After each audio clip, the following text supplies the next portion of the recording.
Madam, we support the motion, and as the Town Council Chair, I would like to put the concerns about the accounts of Aljunied Hougang Punggol East Town Council in proper perspective. As we said before, we welcome the audit by the Auditor General's Office. The Workers' Party believes in transparency and accountability. We have given whatever documents we could to facilitate the audit, including documents with mistakes made or that embarrass us. The Town Council has done its best to prioritize the audit with the resources it has. The past year has been grueling for management and staff as we were running a live operation at the same time. The team auditing us consisted of 8 members from the AGO and 8 from PricewaterhouseCoopers, a total of 16 for the past 9 to 10 months. I wish to record my sincere thanks and appreciation to all those who worked long hours to complete the audit. The motion expresses concern about some aspects of the Town Council's accounts and records keeping, particularly in FY12, 2 years ago. We, the MPs of Aljunied, Hougang and Punggol East, are concerned about these matters. Some of the matters flagged out have already been addressed or improved upon. Others are works in progress that require more time. To facilitate the public's understanding of the key improvements we have made or are making, I wish to distribute Annex 1 to my speech. Madam, may I have your permission to distribute the Annex 1? Yes, please.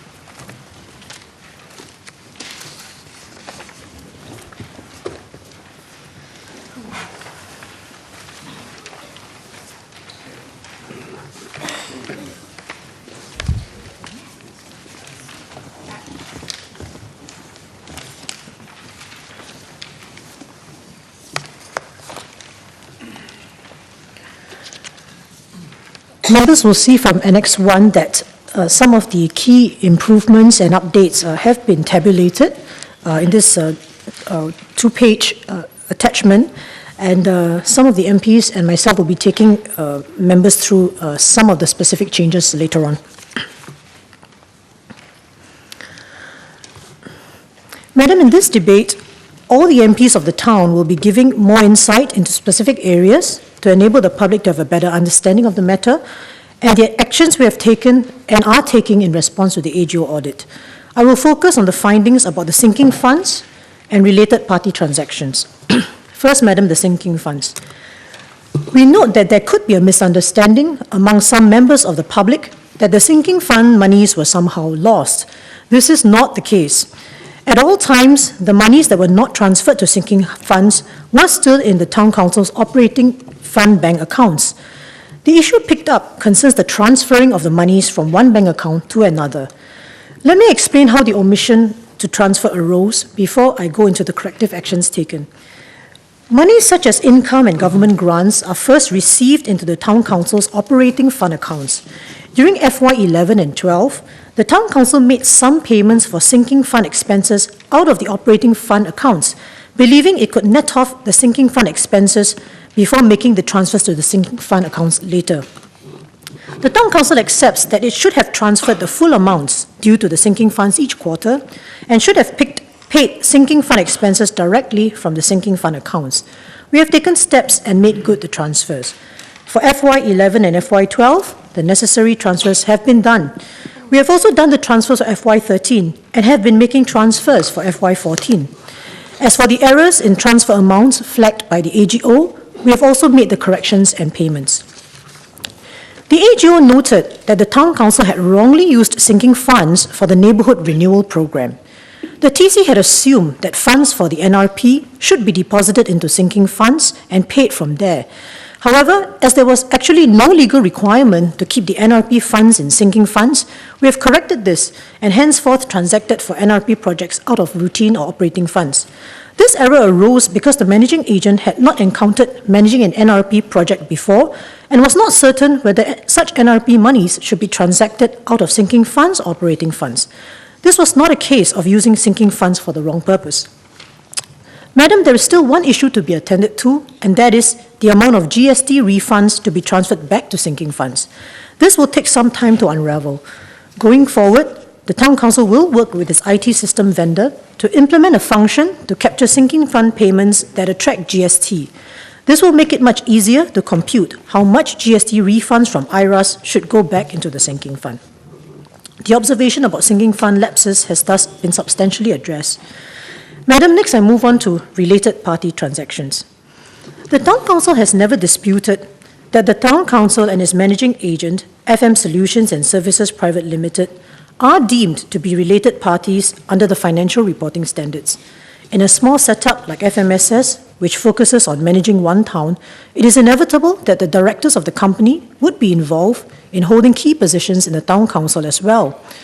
This issue of the RPTs in our Town Council has been the focus of much media attention. Misimpressions have been created that the TC Secretary and its General Manager, who are the main directors and shareholders of the company, are freely being given contracts without tender and paying themselves handsomely without accountability. Contract values have been highlighted in media headlines as if these were profit margins. It is necessary to highlight some key facts as these misimpressions need to be debunked. Number one, the MA has no decision-making power in relation to the award of tenders. Tenders are awarded by a Tenders and Contracts Committee consisting of members of Parliament and appointed councillors with no interest whatsoever in the MA. Two, the MA is not involved in evaluating any tender in which it is participating. When the MA and EMSU or Essential Maintenance and Services Unit tenders are involved, the MA is excluded from the deliberations. Three, the only time FMSS was appointed to provide services without tender was in 2011 in the aftermath of the general election. These waivers were only for 2 contracts for very short periods of time, one for MA services for 1 year and the other for EMSU services for 9 months. These were transitional arrangements. For all subsequent contracts involving FMSS, open tenders were called and advertised in the papers accordingly. 5. For the first contract in 2011 for MA services, it was triggered as the incumbent MA, CPG Facilities Management, asked to be released from the contract with the TC for business reasons. There was an urgent need to put in place a computer system due to the termination of the former system in use. FMSS was appointed for a 1-year period only to help the TC in the transition phase. Their rates were the rates that CPG FM charged the former alternate TC. 6. For the first contract in 2011 for EMSU, there was no intention to waive competition. The TC's preference was to extend the existing contractors until a tender could be called for the whole town. However, the existing contractors were not agreeable. FMSS was appointed to provide these services for 9 months until the tender could be awarded for the town. I shall elaborate more on this shortly. Number 7, in 2012, open tenders were called for MA services as well as EMSU services for the 6 wards in our unit Hougang town. For MA services, 3 companies purchased the tender documents, including EM Services, that is the managing agent for many PAP town councils. When the tender closed, only FMSS tended to be MA for AHPETC. Prior to submitting the tender, FMSS also submitted their declaration of interest in accordance with Town Council Financial Rule 76, Sub-Rule 3. 8. As the Town Council was left to evaluate FMSS as the sole tenderer in 2012, the Town Council decided that it was prudent to have a tender process for the MA services subject to a voluntary audit.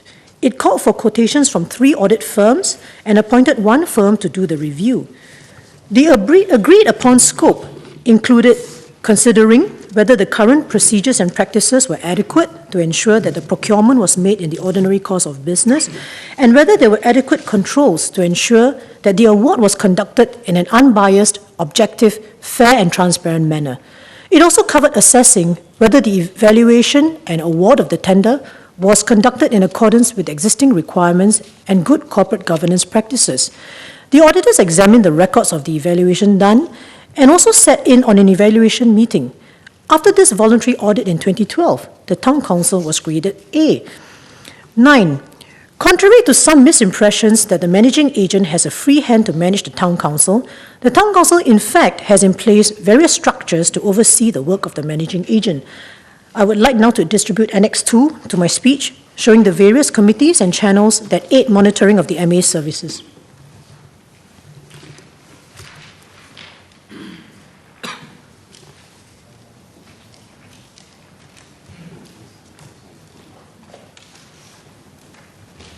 Slim, don't forget to ask for my permission. I'm sorry, madam. Yes, May I please have your proceed. permission? Thank you.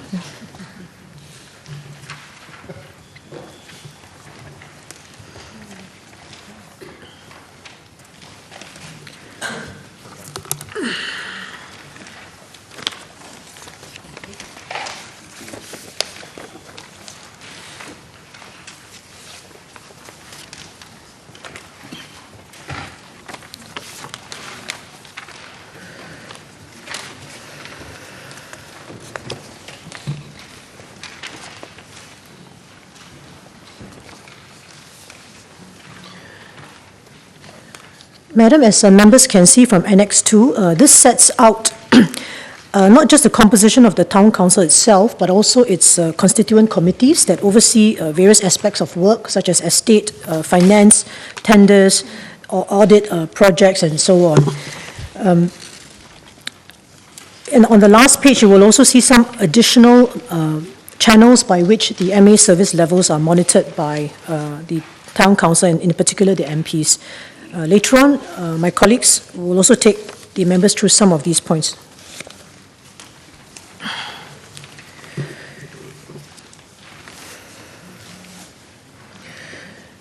Madam, in relation to the related party transactions, I'd like now to talk about the disclaimer in the FY12 financial statements on this point.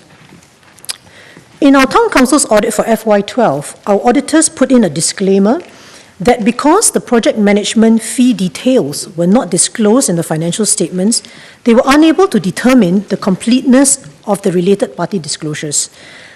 The Town Council could not understand this at the time, as there was no clarity of practice in the financial statements of Town Councils. For instance, the same auditors audited us in the earlier financial year 11 and only required the related party disclosure to disclose MA fees. The former Aljunied Town Council management also had related parties, and yet there were no related party disclosures in the financial statements, which had no disclaimers. Madam, the Town Council has no issue with disclosing the value of the related party transactions. Moving forward, we have suggested that the Ministry make it clear which parties are considered related in the Town Council context. Most Town Councils are managed by managing agents, with the Town Council Secretary and General Manager being fairly senior staff in their respective companies. Should all TCs then make such related party disclosures? Madam, I also note that due to certain media reports, there may be a misconception that the values of the project management fees and EMSU fees paid to the MA were not recorded in the financial statements. Madam, there are no off-book payments whatsoever. These fees are recorded in the sinking fund expenses and operating fund expenses. The auditor's issue in FY12 was that they wanted specific disclosures under a related party transaction heading. So I thought it's important to clarify that. Madam, next I'd like to move on to the AGO's finding on the EMSU contract that was awarded for 9 months in 2011. AGO has flagged several lapses relating to this, such as not planning properly so as to call a tender, and lack of due diligence in assessing the fee proposal. We agree we should have handled the situation better. However, please let me explain the situation at the time. The new team had just taken over management on 1st August 2011 and was focused on priorities such as stabilizing the estate management operations and also upscaling the computerized financial accounting system to cater to the GRC accounts. At that time, the EMSU services for the 6 wards in Aljunied Hougang Town were then provided by 3 different contractors due to electoral boundary changes for GE 2011.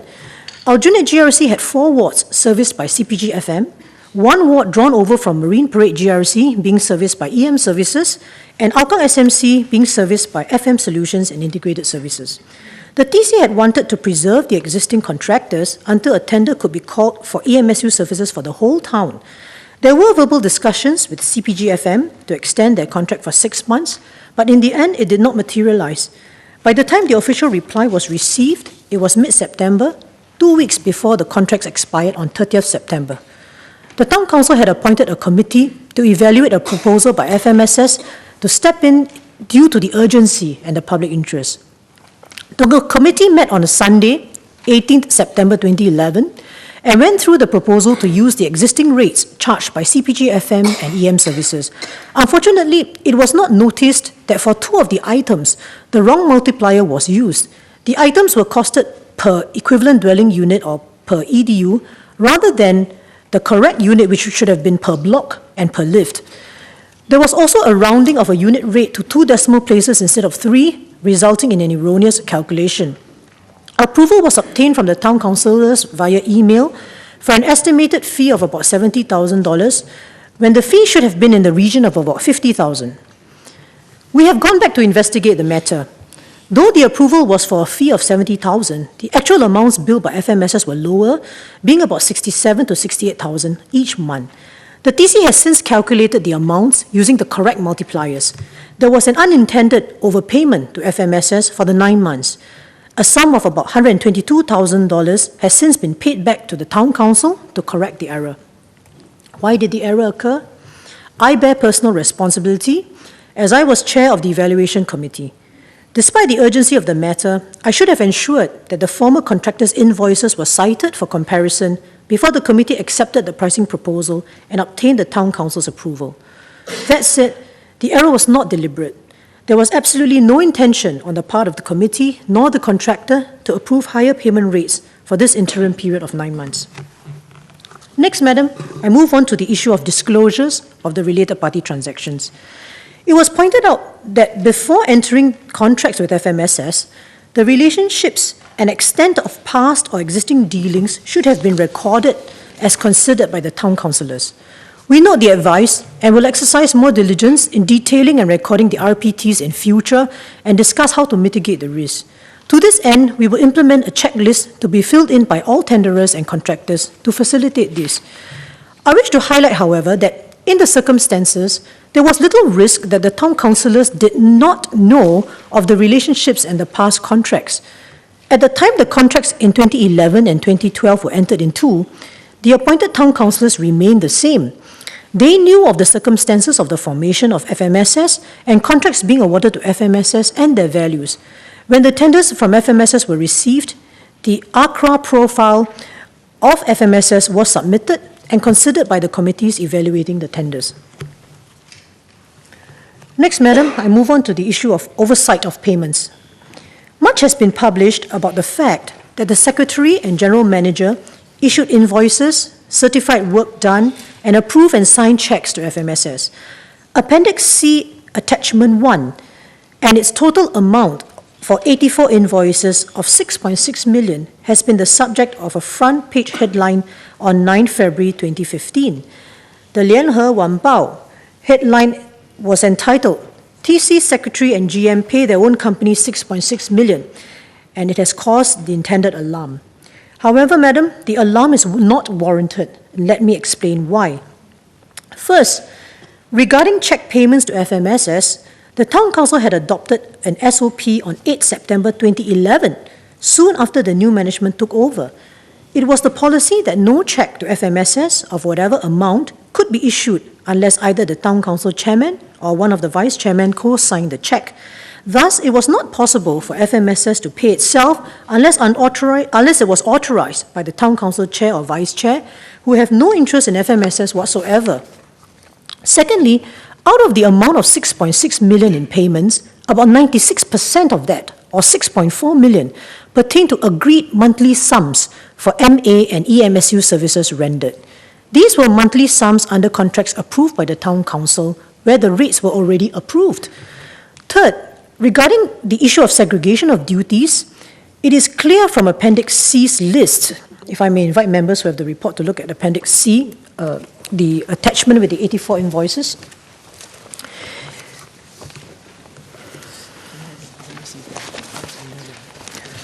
Appendix C, Attachment 1.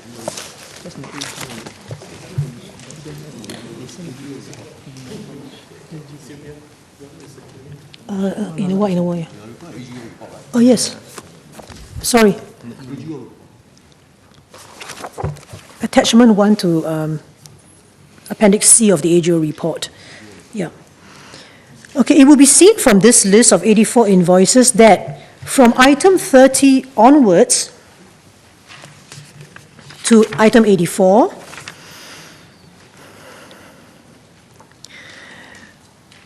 and this was following the appointment of a new finance manager, we adopted an approval process whereby there were 3 other persons who were not directors of the MA who were involved in the certification of work, issuing of payment voucher, and signing of checks.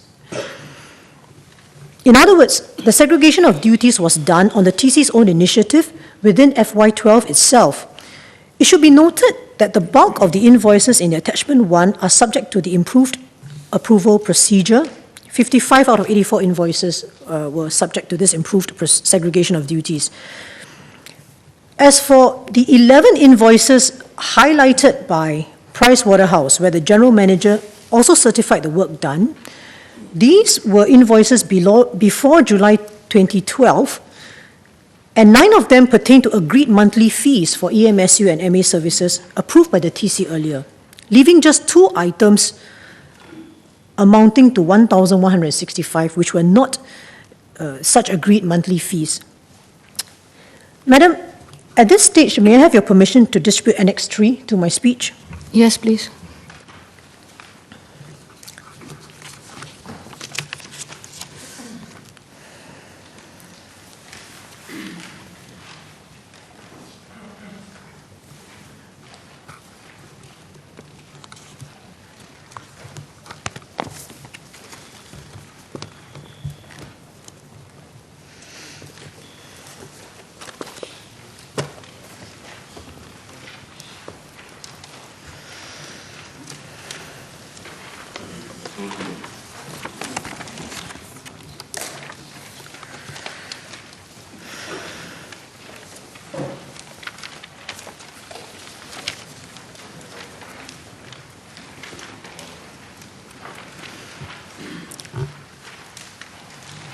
I think you can proceed with your speech. Yeah, thank you, Madam.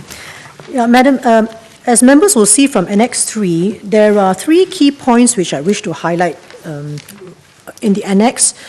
The first point is, again, to reiterate that out of the 6.6 million invoices, about 96% of them consist of monthly MA and EMSU payments, which are based on fees approved by the TC earlier.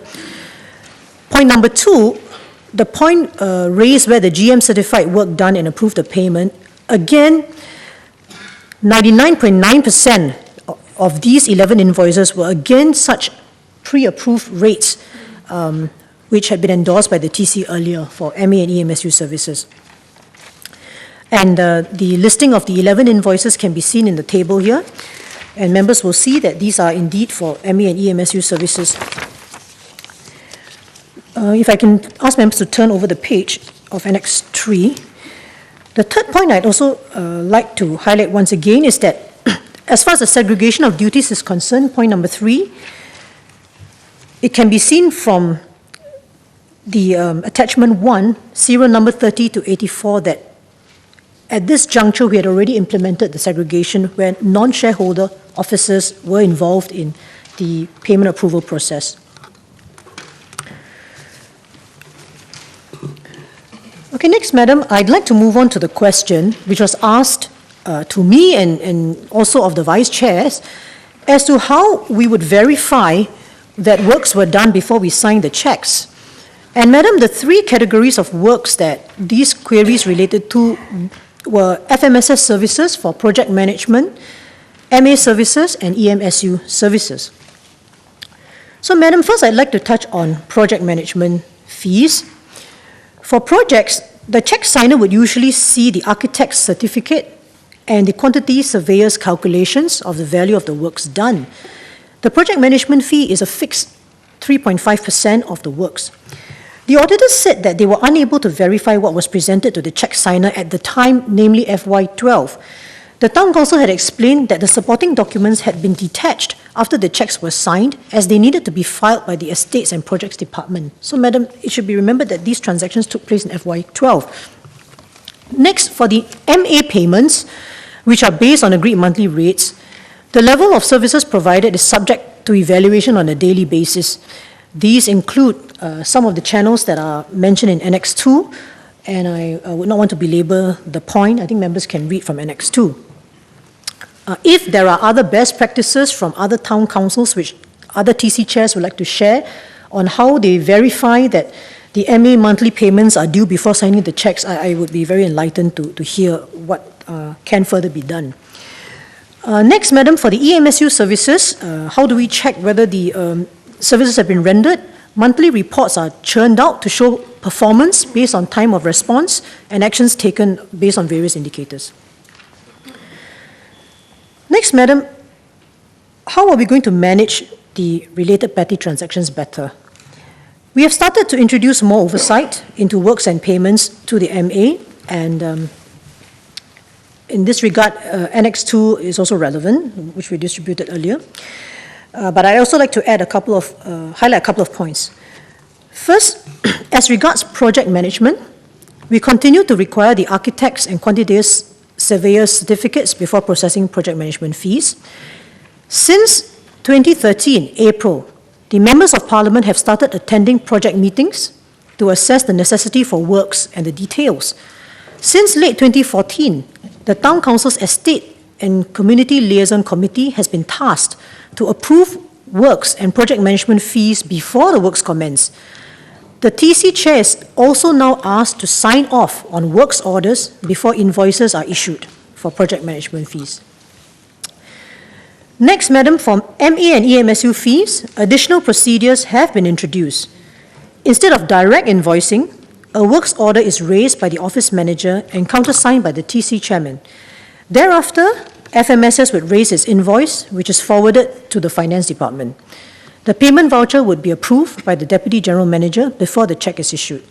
These enhancements were noted by Pricewaterhouse in the report, Appendix C at para 1.39. Madam, going forward, we will draw up a checklist in assessing tenders and contracts to ensure that the necessary information is captured and presented to the persons deciding on awards. The decision makers can then also decide on how best to manage the conflicts of interest. Okay, Madam, before I end, I'd like to just respond to three points raised by the Minister earlier when he presented the motion. First of all, the Minister stated that the Town Council or the MPs had shown disrespect to the auditors and to Parliament by not providing information. Now, Madam, this is not the case at all. I'd like to highlight to the House that thousands of documents were given to the Auditor General's Office and PwC. As an example, they looked at 16,481 works orders. And if we look at the appendices that are attached to the AGO report, they were actually much shorter than what they originally were. Okay, meaning the attachment which Pricewaterhouse included in the report saying that certain matters are outstanding. So if members who have the AGO report, if you care to turn, I'd like to highlight certain things. Appendix C.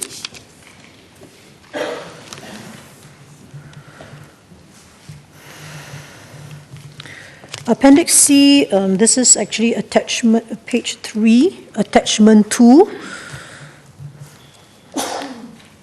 Members will see that there is one payment voucher outstanding, but there were actually originally 22 requests. There's only one outstanding. The appendix, attachment 3, there are 3 items outstanding out of an original 75. And if members look at attachment 4, although the heading says outstanding contracts, quotations, supplemental agreements, and so on, if members were to read the last column of that table, PwC's response, members will see that actually the auditors confirmed that they have received most, if not all, of the documents. So I urge members to note that. we have done our best to provide whatever information we could to the auditors.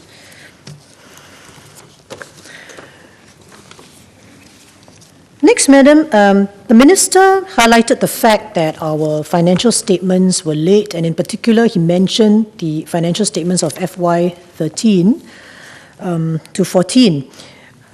Minister will, of course, recall that the AGO audit was called in February 2014 and continued from March 2014 all the way until January.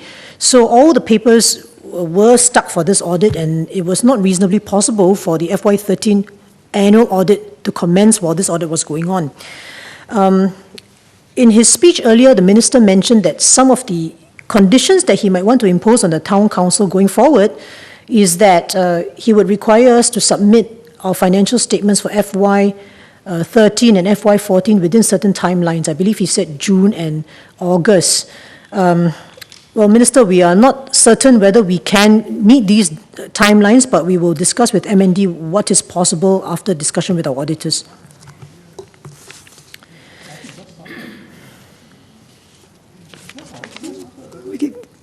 Because the AGO was in here from March to now. 13 ends in March 14.